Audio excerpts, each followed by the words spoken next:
Welcome to Al Tayyaba tower, Mumbra का सबसे best spot, जहां आपको मिलेगी मॉडर्न लिविंग और बिजनेस का एक जबरदस्त चांस। ये अपॉर्चुनिटी सिर्फ रहने तक लिमिटेड नहीं है। अल तैयबा टावर में है मुंब्रा का पहला लीगल शॉपिंग सेंटर, जो सीधे गुलाब पार्क मार्केट के बगल में है। इसका ग्रैंड लुक और हाई क्वालिटी ग्लास फसाड इसे प्रीमियम शॉप्स के लिए एक गोल्डन चांस बनाता है। A perfect investment. ध्यान रखिए, residential flats available only for 100 elite customers. ये सिर्फ एक फ्लैट नहीं, ये है आपके लिए हाई क्वालिटी स्ट्रक्चर, जहां मिलेगी नेचुरल लाइट और काफी स्पेस। कनेक्टिविटी की बात करें तो क्वीन मैरी स्कूल और रहमानिया हॉस्पिटल सिर्फ 30 सेकेंड्स अवे है। स्कूल और हॉस्पिटल सब कुछ बिल्कुल पास है। यहाँ मिलेगी 24/7 CCTV सिक्योरिटी और एम्पल कार पार्किंग। तो इंतजार कैसा? अपने सिक्योर फ्यूचर, कंफर्टेबल लाइफस्टाइल और स्मार्ट इन्वेस्टमेंट के लिए चूज अल तैयबा टावर। आपकी नई लाइफ यहीं से शुरू होती है। ज्यादा डिटेल्स के लिए हमारी वेबसाइट देखिए या अभी कॉल कीजिए। बलात्कार के आरोप में गिरफ्तार महेश आहेर को कोर्ट ने भेजा 2 दिन की पुलिस रिमांड में। महेश आहेर और नासिक के भोंदू बाबा अशोक खरात के संबंधों पर थाने के सामाजिक कार्यकर्ता योगेश मुंद्रा का सनसनीखेज खुलासा।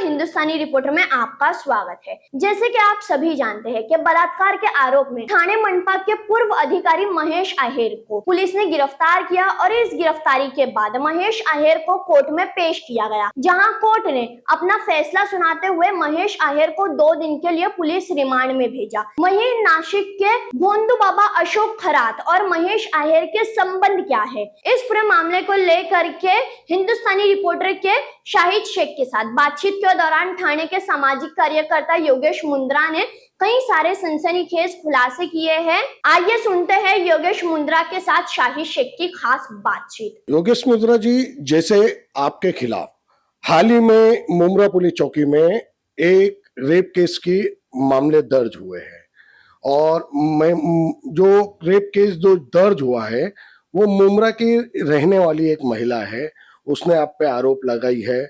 और साथ ही ये भी हम जानना चाहेंगे, असिस्टेंट कमिश्नर महेश आहेर TMC विभाग के, वो भी रिटायर हुए हैं और इसमें उनकी भी कुछ भूमिका है ये रेप केस आपके ऊपर जो लगा है, क्योंकि कुछ ट्वीट हुआ था, उस ट्वीट में उनका हाथ था, वो भी मालूम पड़ा था हाल ही में, और ये लगातार ये सिलसिला चल रहा है।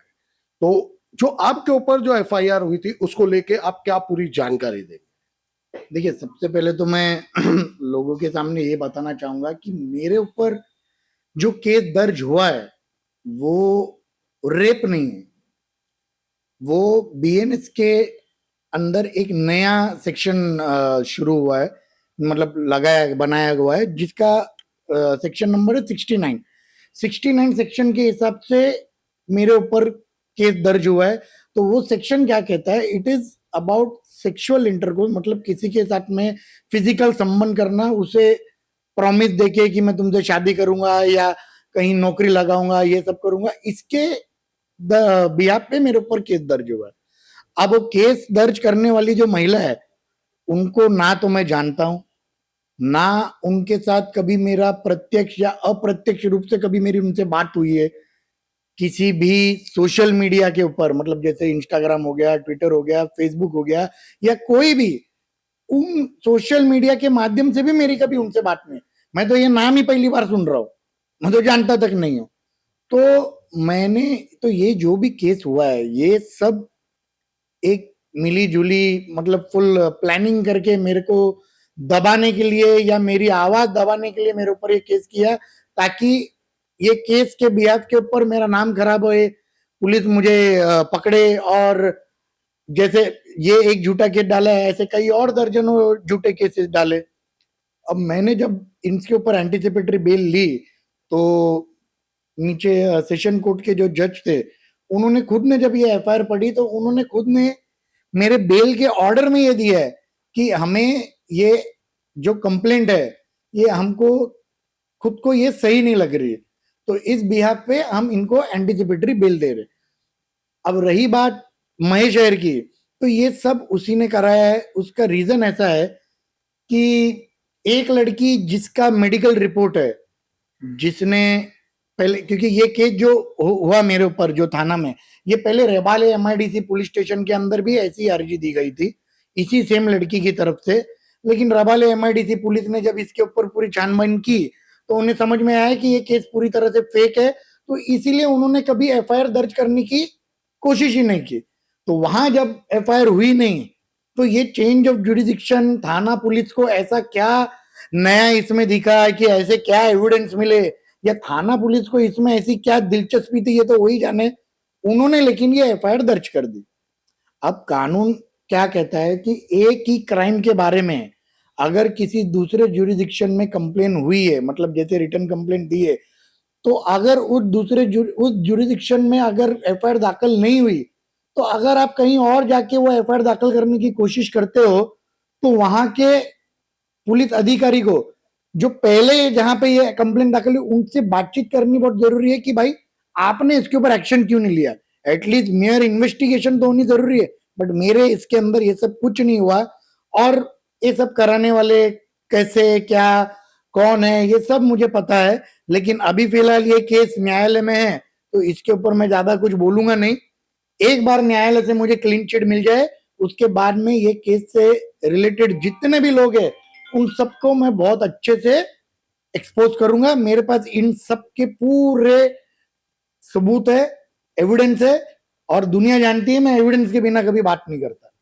योगेश जी, जैसे एंटी सेफ्टी आपको बेल मिल गई इस पूरे केस को लेके, हाँ, और इसके लेके एक चीज ये देखा जाए, जैसे मई शाहिद जो इनके ऊपर बलात्कार का मामला दर्ज हुआ अभी, और अरेस्ट भी हुए हैं और काफी वांटेड भी थे 16-17 दिन, और इनके जो अवैध निर्माण के जो काली माया के जो कारोबार है, जो इन्होंने संपत्ति जो बनाई है, और जैसे इनके दावे हैं मेरी वाइफ का साड़ी का बिजनेस है, ऐसा भी मतलब ये सुनाई देता है सूत्रों द्वारा, और बहुत सी संपत्ति है, ये भी मालूम पड़ रहा है दुबई में भी इनने कुछ व्यवसाय चालू किए हैं। और सबसे अहम चीज इसमें ये देखी जाती है, शिकायतकर्ता जो महिला है वो थाना कॉर्पोरेशन में ही टेम्पररी नियुक्त थी, और उन्होंने किस तरीके से इस पूरे मामले को शिकायतकर्ता ने की है और क्या उस पर बीती है। महेश अय्यर जैसे हर महिलाओं से ताल्लुक रखते हैं, हमेशा ये सोशल मीडिया हर जगह प्लेटफॉर्म पे चलता है और अक्सर सुनाई दिया है। तो इस सारे मामले को लेकर आप क्या रोशनी डालेंगे? देखिए कैसा है, मेरे ऊपर एफआईआर होने के भी रीजन क्या है कि मैं महेश अय्यर के किए हुए कारनामे एक्सपोज कर रहा था। उसकी जो गलत तरीके से गलत झूठे पेपर्स बना के महानगर पालिका की 10-20 करोड़ रुपए की प्रॉपर्टी जो उसने हत्याई है उनके बारे में एक्सपोज कर रहा था। तो बौखलाए हुए, डरे हुए एक रिटायर्ड लिपिक, देखिए कैसे आप जो उन्हें कहते हैं ना सहायक आयुक्त, मैं लोगों से ना एक बात कहना चाहता हूँ, जब तक वो महानगर पालिका में थे तब तक उन्हें एडिशनल चार्ज एक सहायक आयुक्त का दिया हुआ था। वो कभी भी सहायक आयुक्त इस पद पे प्रमोट ही नहीं हुए थे। उनका लास्ट प्रमोशन हुआ था वो था कार्यालयीन उप अधीक्षक, जिसका मतलब रहता है डेप्यूटी ऑफिस सुपरिटेंडेंट या ऑफिस सुपरिटेंडेंट। वो एज गुड एज एक क्लर्क, एक प्यून के जैसा रहता है। तो एक कर्मचारी को किसी अधिकारी या अधिकारी बोल के उसे नवाजो मत। और ऐसा उसने कोई बड़ा काम नहीं किया है कि हम जो उसे इतनी इज्जत दें या इतने सिर पे बिठा के रखे। राजनेताओं का और कुछ अधिकारियों का वो सिर्फ एक दलाल था और अपनी दलाली की इसने अपने पैसे कमाए। उनमें से कुछ राजनेताओं ने भी कमाए, कुछ अधिकारियों ने भी कमाए, और ये दलाल तो निकल गया और पीछे छोड़ गया महानगर पालिका की खाली तिजोरी। लेकिन इतने सब कुछ पता रहने के बावजूद मुझे एक समझ में नहीं आता कि महानगर पालिका के अधिकारियों में आज भी हिम्मत नहीं है कि इसके जैसे फालतू और बलात्कारी लोगों के ऊपर कार्रवाई करे। मतलब आपके पास सारे डॉक्यूमेंट है, डॉक्यूमेंट दिख रहे हैं कि ये सब झूठे हैं ये, और आपके ऑफिस से ही वो डॉक्यूमेंट लिए हुए, तो भी आप कुछ कार्रवाई नहीं कर रहे। तो इसका मतलब क्या समझा जाए? इसका मतलब यही हुआ कि थाने महानगर पालिका के अधिकारी की भी इसके अंदर मिली जुली है। अकेला महेश अय्यर ये सब नहीं कर रहा था, इसके पीछे और भी लोग हैं। फिर वो राजनेता भी हो सकते हैं, वो अधिकारी भी हो सकते हैं, क्योंकि एक लिपिक में इतनी हिम्मत नहीं इतनी बड़ी माया करने की। और दूसरा, अभी जो उनके खिलाफ जो एफआईआर हुई है उसके अंदर उन महिला ने बताया है कि महेश अय्यर के संबंध नासिक के किसी वो भोंदू बाबा अशोक खरात उनके साथ में थे। उनके साथ में वो इस महिला को कई बार लेके गए मिलने के लिए, कई बार उन्हें मिला है। तो अशोक खरात का जो मामला है वो पूरे महाराष्ट्र में बच्चा बच्चा जानता है कि अशोक खरात से महाराष्ट्र के कई राजनीतिक लोग इनके संबंध है, और मामला बहुत वरिष्ठ लेवल पे चल रहा है, जिसमें अब ईडी ने भी एंट्री मार ली है और अशोक खरात की प्रॉपर्टीज और ये सब के बारे में बराबर से इन्वेस्टिगेशन हो रही है। लेकिन मेरा कहना ये है, जब आपकी एफआईआर के अंदर भी महेश अय्यर के अशोक खरात के साथ संबंध है, और मेरे पास भी एक उनकी कथित एक महेश अय्यर की अभी कितनी बीवियां हैं ये उन्हें पता है, 2-3 को तो मैं भी जानता हूं। तो एक कथित जो बीवी है राधिका अंधारे, उस राधिका अंधारे का अशोक खरात के साथ में मेरे पास एक फोटो है जो मैंने सोशल मीडिया पे वायरल किया था। और यही राधिका अंधारे है जिसके नाम पे महेश अय्यर की कम से कम 30 से 40 करोड़ की बेनामी संपत्ति। मैं ये 30 से 40 करोड़ ऐसे हवे में नहीं बोल रहा हूं। अगर पुलिस इसकी इन्वेस्टिगेशन करेगी तो उन्हें 100% ये सब मिलेगा।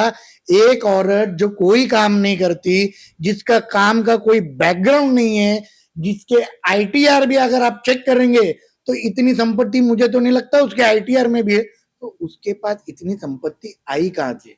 या तो ये संपत्ति महेश अय्यर की है और या ये संपत्ति उसी अशोक खरात की है, क्योंकि ये ऐसे बाबा जो अशोक खरात जैसे बाबा है, इनके पास महेश अय्यर जैसे ही चेले हैं जो इनकी बेनामी संपत्तियों को खुद के नाम पे या इतर दूसरों के नाम पे करके रखते हैं और बचा के रखते हैं। तो पुलिस, मुझे एक बात समझ में नहीं आ रहा कि इस बात की छानबीन क्यों नहीं कर रही। अशोक खरात के साथ में इस इंसान के संबंध है, ये जग जाहिर। अच्छा, मैंने तो अब ये ऑन रिकॉर्ड तो है नहीं, लेकिन मैं जानता हूं, लेकिन आपके माध्यम से मैं पुलिस को और बाकी लोगों को भी बोलना चाहता हूं। महेश अय्यर ने अशोक खरात के जन्मदिन पे, जो कि 21-22 साल 2021 या 2022 के टाइम अशोक खरात का जब जन्मदिन था, तब महेश अय्यर एक प्राइवेट चार्टर्ड प्लेन लेके मुंबई से नासिक गया था, जिस चार्टर्ड प्लेन के अंदर ये जो महिला है जिन्होंने उनके ऊपर बलात्कार का इल्जाम डाला है वो थी, महेश अय्यर था और थाना का एक और कोई इंसान था। ये तीनों ही खाली वो चार्टर्ड प्लेन लेके अशोक खरात से खाली उसके जन्मदिन पे मिलने के लिए गए थे। तो इसकी जांच भी पुलिस को करनी चाहिए कि एक प्यून जिसकी पगार में मुझे तो नहीं लगता चार्टर्ड प्लेन कर सकता है, तो चार्टर्ड प्लेन करके किसी ने दी? ये कहीं अशोक खरात ने तो नहीं दी, और कहीं महेश अय्यर अशोक खरात की दलाली तो नहीं कर रहा था, लड़कियां सप्लाई करने का तो काम नहीं कर रहा था। देखिए, आप किसी चीज को मुकर नहीं सकते हो, ये पुलिस का काम है कि इसकी तह तक जाए। और ये सब आप अभी तक महेश अय्यर को जो क्या कहते हैं, स्पॉट पंचनामा कहते हैं हम, जो एफआईआर के अंदर दिया है, जब उस महिला ने कि उस महिला को ये नासिक लेके गया था, वहां पे वो अशोक खरात ने उनके ऊपर कुछ नींबू घुमाया था और कुछ खड़ा बिड़ा दिया था पहनने, तो ये तो एक इंसिडेंट हो गया। तो पुलिस महेश अय्यर को उस स्पॉट पे ले जाके वहां का पंचनामा क्यों नहीं कर रही है? क्यों पुलिस यहां पर ही घुमा रही है महेश अय्यर को? अशोक खरात के साथ में महेश अय्यर के संबंध के बारे में पुलिस अभी तक जांच क्यों नहीं कर रही? ये सवाल मेरा थाने पुलिस से है। और एक बात, जब अशोक खरात के सारे मामलों के अंदर एक एसआईटी बनी हुई है, तो इस मामले को भी उस एसआईटी में डाल के नासिक एसआईटी के थ्रू महेश अय्यर की जांच कराई जाए, ये मेरी पुलिस के थ्रू मांग है। तो कैसा है कि ये सब कुछ इलीगल बांधकाम, इलीगल महानगर पालिका की प्रॉपर्टी बेचने के चक्कर में, और कम से कम 100 करोड़ के इलीगल बांधकाम के माल को हथियाने के चक्कर में इसके उसके ऊपर झूठे झूठे एफआईआर होते हैं, सब कुछ होते हैं। मुंब्रा के भी हमारे एक अजीज दोस्त है रफीक कामदार, उनके ऊपर भी ऐसे कई झूठी एफआईआर है। ठीक है, मुझे उसके बारे में ज्यादा बात नहीं करनी है, ये सब न्यायालय में चल रहा है। और कोई भी एजेंसी किसी के बारे में कितना भी झूठा एफआईआर कर दे या कंप्लेन कर दे या कुछ भी कर दे, लेकिन कोर्ट में वो साबित करना बहुत जरूरी है। किसी के एफआईआर करने से कोई गुनहगार नहीं बन जाता है। इसके लिए कोर्ट है, कानून है। कानून जब डिसाइड करेगा, कानून ने अगर हमको गुनहगार ठहराया तो हम बेशक खुद को गुनहगार बोलेंगे। कानून के गुनहगार न ठहराने के ऊपर खाली कुछ चंद सोशल मीडिया, कुछ पेपर वालों के बोलने पे, किसी खबरों को में डालने से हम गुनहगार नहीं बनते। जैसे योगेश जी, आपने पूरे इस मसले पे, और जो आप पे एफआईआर हुई और मई शायर पे जो एफआईआर हुई, आपने जो पूरी बातें रखी, रोशनी रखी, मगर इन बातों को और इन चीजों को लेके कहीं कहीं ये देखा जा रहा है पुलिस कहीं ज्यादा ढील तो नहीं दे रही है इस पूरे मामले में। अभी और कोई किसी के ऊपर मामला होता है तो पुलिस उस पे देखा जाए योगेश जी एकदम तन के मतलब काम करती है। और जैसे अभी आपने पूरी जो लिंक बताई बाबा से लेके, और जैसे प्लेन में जाना, और फिर इनकी जो संपत्ति है जितनी, जो काला धन जो सुनाई में आ रहा है यहां पर भी है, दुबई में भी है, और काफी टीएमसी की ऐसी चीजों को इन्होंने डैमेज किया है जो टीएमसी पूरी तरह लचर हालत में हो गई है। तो टीएमसी विभाग का कोई नहीं बोलता क्योंकि वो मिला हुआ है, जैसे आपने कहा, ये भी बात कहीं ना कहीं दिखाई देती है आपकी बातों में। मगर पुलिस इस पे इतना कड़ा कदम क्यों नहीं उठा रही है, जिसके ऊपर इतनी बड़ी एसआईटी बैठी हुई है और जांच चल रही है। और इस पूरे मामले को लेके देखा जाए तो ये कहीं ना कहीं उस जांच का भी विषय है ये मामला। देखिए, थाने पुलिस की जो कार्य क्षमता है ना, ये तो हम सब बहुत अच्छे से जानते हैं। अगर उन्होंने ठान लिया कि हमें ये आरोपी चाहिए तो कहीं से भी ढूंढ के उस आरोपी को लाते हैं। लेकिन मुझे एक समझ में नहीं आता, 16-17 दिन महेश अय्यर जैसा एक इंसान जो कहते महाराष्ट्र में ही इधर उधर भाग रहा था, थाना में था, मीरा रोड में था, और कोल्हापुर में लास्ट में वो पाया गया, तो पुलिस उसे ढूंढ ही नहीं रही थी।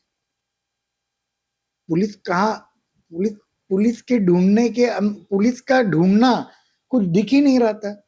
आखिरकार किसी इंसान ने कोल्हापुर क्राइम ब्रांच में खबर दी कि ये ऐसा ऐसा आरोपी है जो यहाँ पे हमको दिखा है, तो इसे आप पकड़िए करके। तो मैंने भी फिर बाद में कोल्हापुर क्राइम ब्रांच में फोन करके बोला कि ये ऐसा ऐसा आरोपी है, इसे आप पकड़िए करके, आपकी शहनिशा करके फिर आप देखिए। तो जब मेरे जैसे इंसान को मिल सकता है तो थाना पुलिस को क्यों नहीं मिला वो? तो ये बात भी सोचने की बात है कि थाना पुलिस इस केस के अंदर कितने न्यूट्रली काम करेगी, ये तो आने वाला वक्त ही बताएगा। और अगर आप देखेंगे कि कहीं महेश अय्यर छूट गया या उसे कुछ क्या बोलते हैं, किसी चीज में मदद हो गई, तो आप सब बरोबर जानते हैं कि ये मदद कौन करता रहेगा और ये कैसे होता रहेगा। बाप बड़ा ना भैया, सबसे बड़ा रुपया। तो योगेश जी, कहीं ऐसा नहीं लगता कभी मई शायर इस मामले से छूट जाते हैं तो आपकी भी जान को खतरा है? देखिए, जब मैंने ये शुरू किया था तब मुझे कई लोगों ने बोला था कि अरे क्यों ये सब कर रहा है, मतलब उसके कई अंडरवर्ल्ड के लोगों के साथ संबंध है, कई पुलिस अधिकारियों के साथ संबंध है, कई राजनेताओं के साथ संबंध है। तो मैंने उन्हें कहा कि इंसान जब तक कुर्सी पे था ना, ये संबंध तब तक थे। अब आज वो पुलिस स्टेशन में सड़ रहा है, जेल में है, उसके घर वाले तक उसे देखने नहीं आते, कोर्ट में उसके घर वाले तक नहीं आते। तो इतने करोड़ों रुपए कमाए, इतना सब कुछ किया, आज तुम्हारे साथ एक इंसान नहीं है, कोई उसके पीछे कोई उसका काम करने वाला नहीं है। तो ये सब जब तक वो कुर्सी पे था तब तक वो उसकी वो ताकत थी। आज उसे वो कोई नहीं पूछता। ये मैंने पहले भी आपके ही चैनल पे कहा था, वो मैं वापस दोहराता हूँ कि आज उसे कोई कुछ नहीं पूछता। वो एक भपका है, एक बबल है जो कभी भी फट जाएगा। लोगों ने उसे यूज किया और उसे अब उसके हाल पे फेंक दिया। अब उसका कोई नहीं है। तो मेरी आपके चैनल के थ्रू लोगों से निवेदन है कि महेश अहेर ने अगर किसी से किसी चीज के लिए पैसे लिए हैं कि घर दूंगा, गाला दूंगा, या किसी को झूठे पेपर के आधार पे घर दे दिए, गाले दे दिए, नौकरी लगा दूंगा, या किसी महिला के साथ कुछ गलत किया है, तो वो मुझे डायरेक्टली संपर्क करे। मैं पेशे से एक वकील भी हूँ, तो मैं उन्हें पूरी तरीके से मदद करूंगा। और जितना हो सके, अब इस इंसान से डरने की कोई जरूरत नहीं है। आप पुलिस स्टेशन में जाके इसके नाम की एक कंप्लेन दीजिए। अगर आपके साथ कुछ गलत हुआ है, पुलिस 100% एक्शन लेगी।